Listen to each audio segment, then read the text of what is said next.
Hi friends, வாங்க. இன்றைக்கி சூப்பரான சமையல் தான். தம்ப்லைனில் பார்த்துட்டு தான் வந்திருப்பீங்க. ஆமாம் ஃப்ரெண்ட்ஸ், பூண்டு ரைஸ் தான் பண்ண போகிறேன். பூண்டு சாதம் தான் பண்ண போகிறேன். அதுக்கு முன்னாடி இந்த பக்கம் ஒரு 50 கிராம் 25 கிராம் பாசிப்பருப்பு அலம்பி குக்கரில் போட்டுட்டேன்.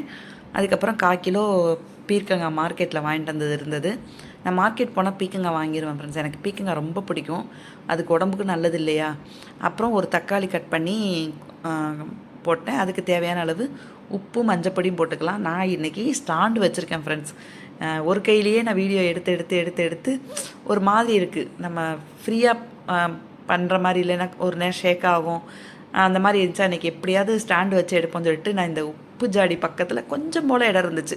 அங்கே ஸ்டாண்டை நிப்பாட்டி எடுத்துகிட்டு இருக்கேன். ஆனால் வீடியோ நான் அப்லோட் பண்ணும்போது தான் நமக்கு தெரியும் அப்படின்னு நினச்சிட்டே இருந்தேன். ஆனால் இப்போயும் நான் வாய்ஸ் ஓவர் கொடுத்துட்டு தான் இருக்கேன்.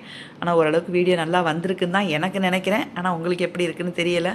இனிமேல் கொஞ்சம் ஸ்டாண்டு வச்சு ஏன்னா கைவலி வருது ஃப்ரெண்ட்ஸ். இந்த மாதிரி இடது கை வந்து திரும்பியும் பெயின் வருதா, அது வலி வந்து சாதாரணமாக வந்தால் கூட என் பசங்களும் என் மருமக பொண்ணும் நீங்கள் இந்த மாதிரி கையில் எடுத்துகிட்டே ஒரு கையில் சமைக்கிறீங்க இல்லையா, அதனால் கூட கை வலிக்கும் அப்படிம்பாங்க. ஆனால் இப்போ எல்லாம் சொல்கிறது கிடையாது. இதுவும் நமக்கு ஒரு தொழில் தானே ஃப்ரெண்ட்ஸ். அதை நம்ம ஆத்மகார்த்தமாக தானே செய்கிறோம். சரி, ஓகே, அதை நம்ம வந்து ஸ்டாண்டு வச்சு எடுப்போம் அப்படின்ட்டு இப்போ அந்த பீக்கங்காய்க்கு வந்து எல்லாம் வந்து போட்டு நீங்கள் தனியாகவே அதை குக்கரை க்ளோஸ் பண்ணாதீங்க. ஒரு 5 நிமிஷம் அந்த வேகட்டேன்னா பீக்கங்காயும் ஒரு சீக்கிரம் வேகிற தன்மை. அதனால் நீங்கள் இந்த மாதிரி கடுகு உளுந்து வரமிளகாயெல்லாம் தாளித்து கொட்டினதுக்கப்புறம் ஒரே ஒரு விசில் விடுங்க. ஒரு விசில் விட்டிங்கனாலே போய்டும், நல்லா வெந்துடும். இந்த பக்கம் பாருங்கள், ஒரு 15 பல் பூண்டு, 15-20 சின்ன வெங்காயம் உரித்து வச்சுக்கிட்டேன். இதை வந்து நான் சாப்பரில் தான் போட போகிறேன். எனக்கு உங்களுக்கு கட் பண்ணுறத விட நம்ம சாப்பரில் போட்டோம்னா உங்களுக்கு கணிசம் வரும். இது எத்தனை பேர் இது உங்களுக்கு கண்டுபிடிச்சிருக்கீங்க? நம்ம கட் பண்ணுறதும் பொடியாக தான் கட் பண்ணுவோம், ஆனால் அது கணிசமே நமக்கு கொடுக்காது.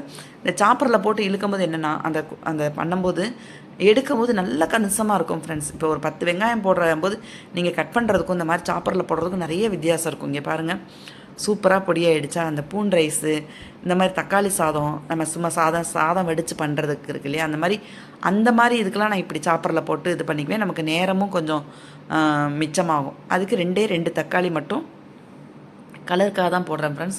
எப்பயுமே எனக்கு இந்த தக்காளி புளிப்பு பிடிக்கும்னு சொல்லியிருக்கேன். எப்பயுமே எந்த ஒரு இதில் இருந்தாலும் நான் தக்காளி சேர்த்துருவேன். அதே மாதிரி தான் இப்போயும் நான் 2 தக்காளி போட்டிருக்கேன். எனக்கு உடனே அலம்பி வச்சிடணும் ஃப்ரெண்ட்ஸ். என்னென்னா இருக்கிற இடமே சின்ன. இதுதான் அந்த சிங்கோடைய ஏரியா. நம்ம பாத்திரம்லாம் வைப்போம் இல்லையா, அலம்பி இந்த ஏரியா இதில் தான் நான் காயும் கட் பண்ணிக்கணும். அந்த பக்கம் இருக்கிறது வந்து கிரானைட்டில் வந்து அம்மி வாங்கினேன், குட்டி அம்மி. அதே 1500 ஃப்ரெண்ட்ஸ். அது வாங்கி வச்சுருக்கேன். வாங்கினப்போ யூஸ் பண்ணேன். இப்போ என்னென்னா என்னால் கை தூக்கி இது பண்ண முடியலை. இந்த பக்கம் தக்காளியும் நம்ம இது பண்ணியாச்சு. இதை ஒரு பாத்திரத்தில் மாற்றிக்கலாம். ஏன்னா என்னால் தூக்கி இது பண்ணி கழுவி வைக்க முடியலை.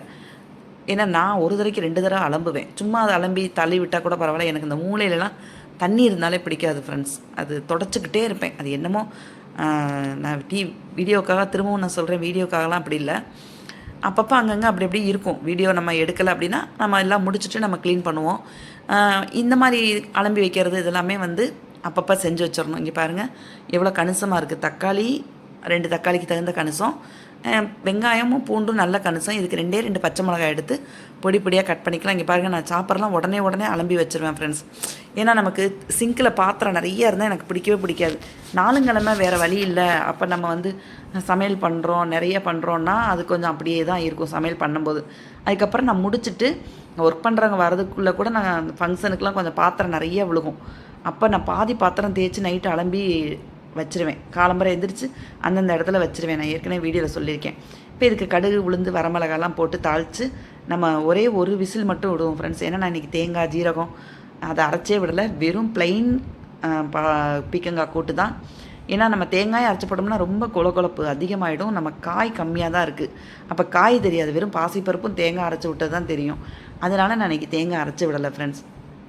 இப்போ இந்த பக்கம் நான் வந்து பூண்டு சாதத்துக்கு எண்ணெய் தான் விட்டுருக்கேன். நான் நெய் டப்பாவில் விடுறதுனால நான் நெய் ஊற்றுறேன்னு நினச்சிக்காதீங்க. ஏன்னா நெய் என்ன மாதிரி இருக்குதுன்னு நினச்சிக்காதீங்க. ஏன்னா நான் நெய்த்திக்கு தான் பாட்டில் அலம்பி இப்போ ஒரு லிட்டர் நான் உடச்சி ஊற்றுறேன், தீர்ந்து போயிடுச்சுன்னா திரும்ப நான் அலம்பி தான் அந்த எண்ணெய் ஊற்றுவேன். எனக்கு அதே பழக்கமாயிடுச்சு. இது வந்து நம்ம பட்டர் தோசை ஊற்றுறதுக்காக பட்டர் அந்த பாத்திரத்தில் கொஞ்சம் போல் இருந்தது ஃப்ரெண்ட்ஸ். சரி, அது எதுக்கு வேஸ்ட் ஆகணும் அப்படின்னு சொல்லிட்டு இதை போட்டிருக்கேன். அந்த மீதி இருக்கிறது கூட நம்ம அந்த குக்கர் சூட்லேயே கொஞ்சம் வந்துடும் அந்த மிச்சம் இருக்கிறது கூட. இது சிக்கனமானா சிக்கனமும் கிடையாது, நான் ரொம்ப கஞ்சத்தனமும் கிடையாது ஃப்ரெண்ட்ஸ். நல்லா தாராளமாக செலவழிக்கிற ஆள் தான். இன்றைக்கி பாட்டு கடவுள் ஓட்டுறாரா, நாளைக்கு எப்படின்றத பார்ப்போம். நம்ம அடுத்த நிமிஷங்கிறதே நம்ம கையில் இல்லை. இப்போ இதுக்கு பூண்டு சாதத்துக்கு கடுகு போட்டுட்டேன். இதுக்கு 2 ஜீரகம் போட்டுக்கலாம். எப்பயுமே ஜீரகம் போடுறது உங்களுக்கு வந்து மணமாக இருக்கும் ஃப்ரெண்ட்ஸ். வெறும் கடுகு போடுறதுக்கும் நீங்கள் ஜீரகம் தாளிக்கிறதுக்கும் ரொம்ப மணமாக இருக்கும்.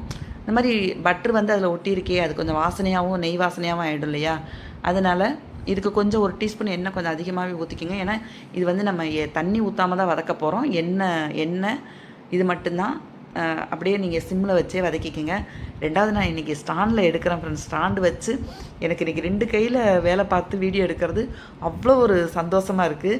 ஆனால் வீடியோ எப்படி வருதுன்னு தெரியலையே. இந்த பக்கமாக அந்த பக்கமாக அட்ஜஸ்ட் பண்ணி இந்த கேமராவில், அதாவது செல்லில் காமிச்சு எடுத்துருந்துருப்பேன். ஓகே, நம்ம வாய்ஸ் ஓவர் கொடுக்கும்போது ஓரளவுக்கு நல்லா இருக்குன்னு நினச்சிட்டே தான் நான் வாய்ஸ் ஓவர் கொடுத்துட்ருக்கேன். இப்போ இந்த தக்காளியும் போட்டு வதக்கிடலாம். ஏன்னா தண்ணி விட்டிங்கன்னு வச்சுக்கோங்களேன், சாதம் கொஞ்சம் நொசன்னு ஆகிடுற மாதிரி இருக்கும். இப்போ இதுக்கு தேவையான அளவு மஞ்சப்பொடியும் உப்பும் போட்டுக்கலாம். இப்போ அந்த ஒரு விசில் விட்டோடனே நம்ம வந்து காயை வந்து மாற்றிக்கலாம் ஃப்ரெண்ட்ஸ். 2வது நான் இந்த மாதிரி ஒரு சின்ன எனக்கு தெரிஞ்ச ஒரு சின்ன ஒரு விஷயங்களை நான் உங்களுக்கு சொல்கிறேன். அது சில பேருக்கு தெரிஞ்சிருக்கலாம், சில பேருக்கு தெரியாமல் கூட இருந்திருக்கலாம். ஓகே, இவங்க இப்படி சொல்கிறாங்க, அது நமக்கும் யூஸ் ஆகும்ல. அது வேஸ்ட் ஆகிற பொருள் தான், ஆனால் அது நமக்கு ரொம்ப ஒரு முக்கியமான விஷயங்களுக்கு அது உதவும். சொல்லுவாங்க இல்லையா, இப்போ எனக்கு தேவையில்லாத ஒரு பொருள் வந்து இன்னொருத்தருக்கு தேவையாக இருக்கலாம், இன்னொருத்தருக்கு தேவையில்லாத பொருள் நமக்கு தேவை உள்ளதாக இருக்கலாம். அந்த மாதிரி தான் சில பொருள்களும் அப்படி தான். இப்போ நமக்கு அந்த பக்கம் குக்கரில் வந்து காய் வெந்துருச்சு ஃப்ரெண்ட்ஸ்.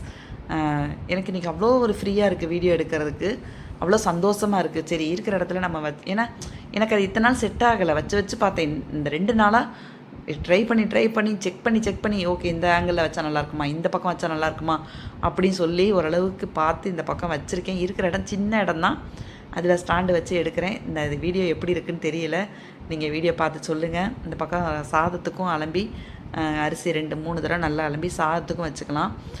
அந்த மாதிரி எனக்கு இந்த தயிர் கொஞ்சம் 2 நாள் போனால் புளிச்சு நம்ம அதை கீழே ஊற்றுற மாதிரி வரும்ல ஃப்ரெண்ட்ஸ். இந்த பாக்கெட்டு இதெல்லாம் 2-3 நாள் ஆச்சு, எக்ஸ்பிரி ஆகிடுச்சு அப்படின்னா அந்த தயிரை நான் கீழே ஊற்றவே மாட்டேன். அதுக்கப்புறம் இந்த டொமேட்டோ சாஸ் அந்த மூலையில் பார்த்துருந்துருப்பீங்க நான் கட் பண்ணும்போது, அது ஒரு பெரிய பாக்கெட்டு டிமார்ட்டில் வாங்கிட்டு வந்தோம். அது பண்ணுவோம் இது பண்ணுவோன்னு வாங்கிட்டுருவோம், ஆனால் எதுவுமே பண்ண மாட்டோம் சில சமயத்தில். அது கொஞ்சம் ஒரு தடவை 2 தடவை பண்ணுவோம், அதுக்கு அப்படியே வேஸ்ட்டாக போயிடும் ஃப்ரெண்ட்ஸ். ஒவ்வொரு தடவை வாங்கும்போது அப்படி தான் நினைப்போம். அது என்ன பண்ணுவேன்னா, நம்ம குளிச்சுட்டு வரோம் இல்லையா, குளிச்சுட்டு வந்தோடனே இந்த சோப்பு வாசனை வரும். நம்ம பாடி வாஷோ இல்லை சோப்போ ஏதோ ஒன்று போட்டு குளிக்கிறோன்னு வச்சுக்கோங்களேன், வந்தோடனே இந்த கை மனம் சோப்பு மனமாக இருக்கும். அது எனக்கு பிடிக்கவே பிடிக்காது. அடுத்து நம்ம சமையல் பண்ணும்போது அந்த வாசனை வருதோன்னு நினச்சிட்டே இருப்பேன். அப்போ அந்த தயிர் அந்த அந்த இந்த டொமேட்டோ சாஸ் இதெல்லாம் வச்சுருக்கேன் இல்லையா, அதெல்லாம் போட்டு ஒரு தடவை கையை நல்லா 2 தடவை போட்டு கையை அலம்பிடுவேன். அப்போ உங்களுக்கு அந்த சாஸோடைய வாசனையும் தயிரோடைய வாசனையும் வரும். நம்ம மனமாக அடுத்து பதார்த்தத்தை தொடறதுக்கு கரெக்டாக இருக்கும். இந்த இது உங்களுக்கு இந்த டிப்ஸ் பிடிச்சிருந்ததுன்னா இந்த மாதிரி நீங்களும் பண்ணுங்கள். ஏன்னா கீழே ஊற்றுறத வேஸ்ட்டாக போகிறத ஒரு 10 நாளைக்கு வச்சு நம்ம கையை அலம்பிக்கலாமே அப்படிங்கிற ஒரு நினப்பு தான். இது எத்தனை பேர் செய்வீங்கன்னு என்கிட்ட சொல்லுங்கள் ஃப்ரெண்ட்ஸ். இல்லை நான் மட்டும்தான் அப்படி பண்ணுறேன்னா என்னன்னு தெரியலை. இப்போ நம்ம வெந்த ஒரு வதக்குனதில் சாதம் பொலன்னு ஆயிடுச்சு. இப்போ சாதம் அது போட்டாச்சு. இப்போ அதுக்கப்புறம் கருவேப்பிலை மல்லியும் போட்டு நல்லா இது பண்ணிக்கோங்க. உங்களுக்கு அப்படி வேணும்னா ஒரு ஸ்பூன் நெய் ஊற்றிக்கோங்க, சூப்பராக இருக்கும். இந்த மாதிரி சின்ன டிப்ஸ் எனக்கு தெரிஞ்சதை நான் சொல்கிறேன். அதுவும் நான் செய்கிறத நான் உங்ககிட்ட சொல்கிறேன் ஃப்ரெண்ட்ஸ். வேறு ஒருத்தர் செய்கிறத பார்த்து நான் சொல்ல மாட்டேன். ஏன்னா எப்பயுமே நான் அந்த மாதிரி தான் இருப்பேன். எல்லோரும் நினைப்பாங்க, என்ன இப்படிலாம் உனக்கு யோசனை வருதா அப்படின்னு. நான் ஏதோ ஒரு தனிப்பிறவி தான் ஃப்ரெண்ட்ஸ். உண்மையிலே நான் இப்படி தான் இருக்கேன்.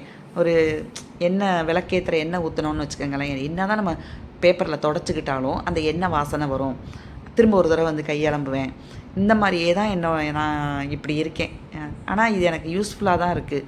உங்களுக்கும் இந்த மாதிரி நீங்கள் ட்ரை பண்ணி பாருங்களேன். ஏன்னா ஒரு சிலருக்கு அந்த யோசனை வந்திருக்காது இல்லையா, டக்குன்னு நம்ம குளிச்சு தானே வரோம் அப்படின்னு நம்ம தோணும். ஆனால் தக்காளியை கட் பண்ணுவோம், வெங்காயத்தை கழுவுவோம், அப்போ அந்த சோப்பு வாசனை அதில் ஒட்டுமேன்னு சொல்லிட்டு இந்த மாதிரிலாம் சில இதெல்லாம் வேஸ்ட் ஆகிறதெல்லாம் எக்ஸ்பிரி ஆனதெல்லாம் வச்சு நான் இந்த மாதிரி கையலம்பிக்குவேன். உங்களுக்கு எத்தனை பேருக்கு நான் சொல்கிறது பிடிக்குதுன்னு நீங்கள் பாருங்கள். இப்போ பாருங்கள், சூப்பரான நம்ம பூண்டு சாதம் ரெடி ஆகிடுச்சு. அப்புறம் ஒயிட் ரைஸ் இருக்குது. நான் இன்றைக்கி தயிர் பச்சடி எதுவுமே நான் போடலை ஃப்ரெண்ட்ஸ்.